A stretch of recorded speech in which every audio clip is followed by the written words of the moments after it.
दोगलापन है। मैं तेरा दोगलापन उतारता हूँ। अब तूने 5 साल में ना 1000 दिन में 3 बिलियन की कंपनी बनाई है। हिसाब लगा ले 20,000 करोड़ रुपए बनते हैं, दिन का 20 करोड़ रुपए का धंधा बनाता हूँ मैं। लेकिन कैसे? How? So hello everyone. In this video we again gonna talk about 4 major things. First, why is Bharatpe growing? Second, what are the income source for it? Third, what they are doing completely different from their competitors. And fourth, what is the growth in the future with their continuous upskilling business model. So let's begin. So why Bharatpe is growing? So there is a lot of competition in the fintech, and they are not alone. No, in fact, they are not the first mover. Paytm was the first one to introduce the digital payments to Indian markets. Google Pay and PhonePe then adopted the easiest and the fastest mode of payment, that is through UPI. So there's many other apps. Despite of this, why Bharatpe shows a huge growth in last 3 years? So here comes the first reason, that because of the one barcode for all. Where that it has become an attractive part of Bharatpe. There are lots of competitors. So if a customer goes to a shops, find out many different barcodes on the shop.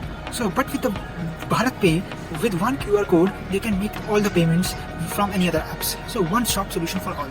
So let's come to the second point, that is no commission on transaction, where the companies like Google Pay, PhonePe and Paytm were charging at least 1 to 1.5 commission on every transaction, from the and giving the incentives like cashback to sign up the customers on their app. So where on the other hand, the Bharatpe isn't charging any commission from neither the customer nor the merchants, also settling the funds on merchants as fast as possible. Well, these 2 points are the USP of Bharatpe. But if they are not taking any commission, then how is Bharatpe earning from them? Let's see in the next one. What are the income sources for the Bharatpe? Well, we see that Bharatpe have 2 UPIs, one QR code for all, and no commission on any transactions.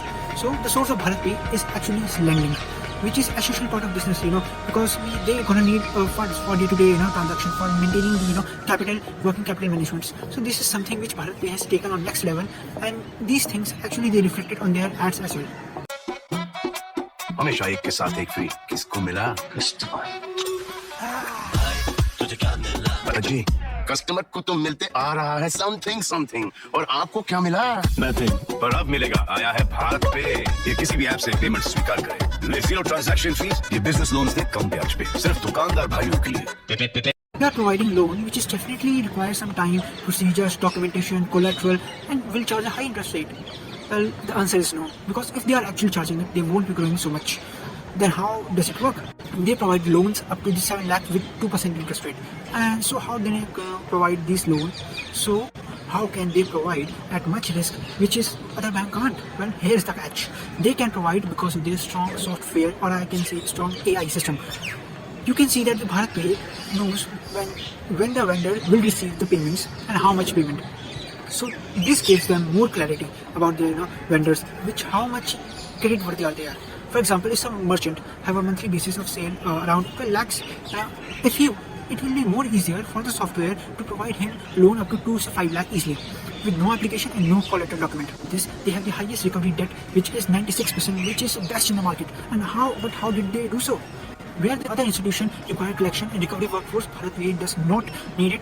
What they are doing differently? Well, this is because of the digital payment. A merchant does not have to make a daily installment. They automatically deduct some amount from their transaction for the settle it each day. So in this case, they are actually saving there as well as merchant's time as well. Else from the lending, with its strong tech, Bharatpe is doing differently from its competitors. Let's see in the next part. So what they are doing differently from their competitors. So by the end of the 2020, so Bharatpe plans to launch the Bharat Swipe, which is actually a very innovative card payment acceptance machine, where you can pay with any credit or debit card with 0 transaction fees. And by generating dynamic QR code on the swipe machine, Bharatpe Swipe allows you the merchant to accept QR payments. So Bharatpe, actually this is something which Bharatpe introducing, something different. Whereas the other company was charging the rent and commission on the machine, the Bharatpe here also providing no commission transaction, as well as they were allowing such a flawless transaction with their machines. This led Bharatpe to become the 3rd private POS player in India. Well, they did not stop here also.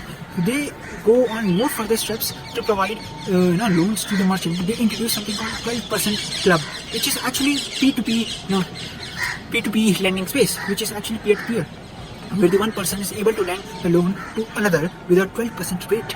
So Bharatpe will allow individual investors to invest and borrow the 12% interest to their 12% app. So consumer can avail the collateral-free loans of up to 10 lakhs on the 12% club for tenure of 3 months. With this, the Bharatpe growth has been tremendous, which we will see in our next part. It is the growth in the future with a continuous upskilling model. Raised $233 million funding in equity investment till date from investors like Sequoia Capital, Rabbit Capital, Insight Partners, etc. So in one of the statements of Anuja, the founder of the venture catalyst, Anuja Kolecha, said that the Bharatpe has actually given 80x returns to investors in less than 3 years. Especially last year in pandemic, Bharatpe's business on the payment side is actually grows to 4 to 5% times. Grows from 4 to 5 times, and lending business actually grow almost 10 to 12%, which is actually very huge, and it is something which is remarkable. It is something which is remarkable growth. Apart from the other companies, they have chosen to be on the merchant side, which ensures that they don't have to burn too much cash to maintain a base of consumers. And second, they have started monetization in a very early stage. Keep the recent controversies aside, the company's business is actually incredible. Point is that we must learn from the different business model and not just put ourselves into the controversies. We must learn from them how they were able to understand the problem of their target audience and how they are actually helping them in their growth. So with this said, I want to end my video. I hope you like it. Let me know in the comment section what you think about this. So till then, thank you everyone. I hope you have a nice day.